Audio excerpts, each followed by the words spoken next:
Nosso objetivo com este trabalho é contar um pouco sobre a história das 3 personalidades relacionadas com a elaboração da teoria da evolução, que mudou a maneira de encararmos a origem da vida e a diversidade das espécies no planeta. Arlete, você conhece esta imagem aqui? Já vi, mas não sei o nome. E esta imagem? Tá certo? Te lembra alguma coisa? Não, Pedro. Você conhece essa imagem aqui? Bom, até há pouco tempo eu não conhecia, mas agora me veio na mente que é Charles Darwin. Isso, muito bom. E essa daqui? Seria ele mesmo, né? Depois de velho, né? E esta imagem? Também já vi, mas não conheço por nome. Também não.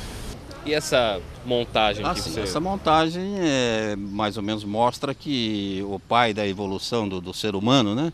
Ele demonstra que a cabeça sendo de Charles Darwin e o corpo de símio, macaco, né?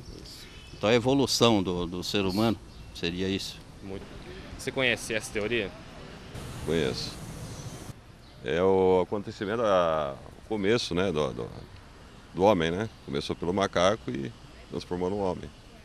Então o senhor acredita nessa teoria? Com certeza.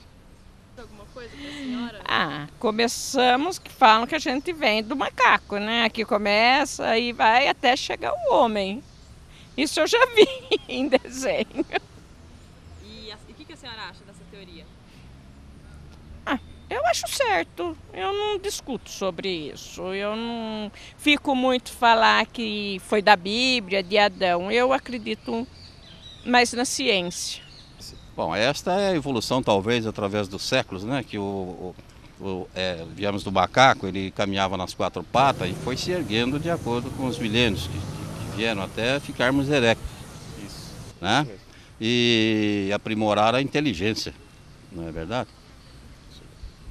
E o que o senhor acha dessa teoria? Bom, olha, eu até sou suspeito para falar porque existe uma outra teoria também. Eu não lembro o nome de quem defende isso aí, mas que nós viemos também do peixe. Que houve a necessidade do peixe sair da água e começarmos a criar pés e mãos, não é?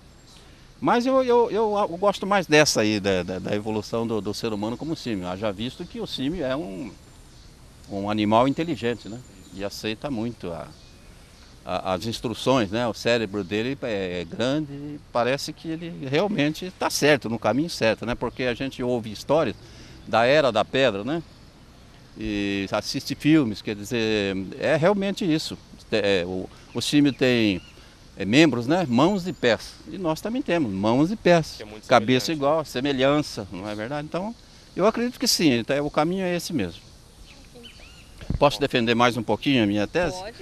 Essa é mais futurista, talvez ficção científica. Com o passar do tempo, os homens modificarão essa aparência que eles têm. Digamos assim, poderá crescer a orelha, o organismo poderá ficar diferente devido às alimentações serem diferentes, com muita coisa diferente que não vinda da terra, muito veneno. Então a aparência do homem... Eu achava até que o homem já estava mudando na década de 60, com os cabeludos. Eu falei, as orelhas vão sumir. Eu gosto muito de ficção científica, viu? Desculpa, mas acredito que poderá acontecer isso um dia, né? Eu gosto muito de ficção científica. Lamarck, originário da baixa nobreza, pertenceu ao exército. Interessou-se por história natural e escreveu uma obra de vários volumes sobre a flora da França. Depois de ter trabalhado durante vários anos com plantas, Lamarck foi nomeado curador dos invertebrados. Segundo Lamarck, a lei do uso e desuso, os indivíduos perdem as características de que não precisam e desenvolvem as que utilizam. O uso e desuso das partes do corpo provocam alterações no organismo do indivíduo. Essas alterações podem ser transmitidas às gerações seguintes. Segundo Lamarck, a lei do uso e desuso, os indivíduos perdem as características de que não precisam e desenvolvem as que utilizam. O uso e desuso de partes do corpo provocam alterações no organismo do indivíduo. Essas alterações podem ser transmitidas às gerações seguintes. Por exemplo, as crias das girafas herdam o pescoço comprido dos pais, que supostamente o desenvolve quando comem folhas das árvores mais altas. As contribuições dele para a biologia são muito importantes. Ele acreditava na evolução numa época em que não existiam muitos conhecimentos para sustentar essa teoria. Alfred Russel Wallace nasceu em janeiro de 1823 e foi um naturalista, geógrafo, antropólogo e biólogo britânico. Inspirado pelas crônicas de naturalistas viajantes, Wallace decidiu que ele também queria viajar para o exterior como naturalista. Em 1848, Wallace partiu para o Brasil. Sua intenção era coletar insetos e outros espécimes animais na floresta amazônica e vendê-los a colecionadores na Inglaterra. Também esperava juntar evidências da transmutação das espécies. Em fevereiro de 1858, durante uma jornada de pesquisa nas Ilhas Molucas, na Indonésia, Wallace escreveu um ensaio no qual praticamente definia as bases da teoria da evolução e enviou a Charles Darwin. Darwin, ao se dar conta de que o manuscrito de Wallace apresentava uma teoria praticamente idêntica à sua, aquela em que vinha trabalhando com grande sigilo ao longo de 20 anos, escreveu ao amigo Charles Lyell: "Toda a minha originalidade será esmagada." Lyell e o botânico Joseph Hooker, também amigo de Darwin, propuseram que os trabalhos fossem apresentados simultaneamente à Linnean Society of London, o mais importante centro de estudos de história natural da Grã-Bretanha. Isso aconteceu em 1º de julho de 1858. Em seguida, Darwin decidiu terminar e publicar rapidamente a sua teoria. A origem das espécies foi publicada logo no ano seguinte. Darwin. Charles Robert Darwin nasceu em uma família próspera e culta. Seu pai, Robert, era um médico respeitado, e seu avô paterno, Erasmus, poeta, médico e filósofo. Em 1825, foi para Edimburgo estudar medicina, mas abandonou a carreira, disposto a se tornar um sacerdote anglicano, mas ficou amigo do botânico John Stevens Winslow. Winslow conseguiu incluir Darwin como naturalista numa expedição ao redor do globo, no navio Beagle, que deixou Devonport em 27 de dezembro de 1831, rumo à América do Sul.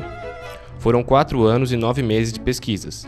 Ele juntou fósseis, amostras geológicas, observou milhares de espécies vegetais e animais, erupções vulcânicas e terremotos. Em 1839, após se casar com sua prima Emma, foi viver no campo, na terra natal. Na viagem do Beagle, Darwin notou que um mesmo animal tinha características próprias de uma região para outra. O mesmo acontecia em espécies separadas pelo tempo, como demonstravam os fósseis. Pela seleção natural, as condições ambientais determinavam quanto uma determinada característica ajudava na sobrevivência e na reprodução de um ser vivo. Aqueles com características mais eficientes para se adaptar ao meio ambiente geram mais filhos, e os outros podem morrer antes de se reproduzirem. Como previu o naturalista, o pensamento conservador reagiu à sua teoria. Embora os cientistas tenham concluído que Darwin estava certo, a polêmica permaneceu até hoje nos meios filosóficos e religiosos. Darwin foi muito criticado na época, e foram feitas algumas sátiras envolvendo sua teoria. Independentemente de qualquer polêmica, porém, o evolucionismo darwinista foi a base das ciências biológicas contemporâneas. Mais alguma coisa? Ótimo. Tá Só se o senhor quiser falar Obrigado. mais alguma coisa, fica à vontade. Eu não perguntei, vocês são da Unesp, né? No mínimo. A gente é da Unesp. Então, tá de parabéns porque saiu a campo para defender uma ideia que é própria, né? E tem que ser assim mesmo, saber a opinião do povo, embora o povo não esteja ao alcance de faculdade, 90%, né, não conhece essas figuras. Mas sabem que a evolução ela veio mesmo do meio do macaco. Então, de parabéns por fazer essa entrevista. Muito obrigado.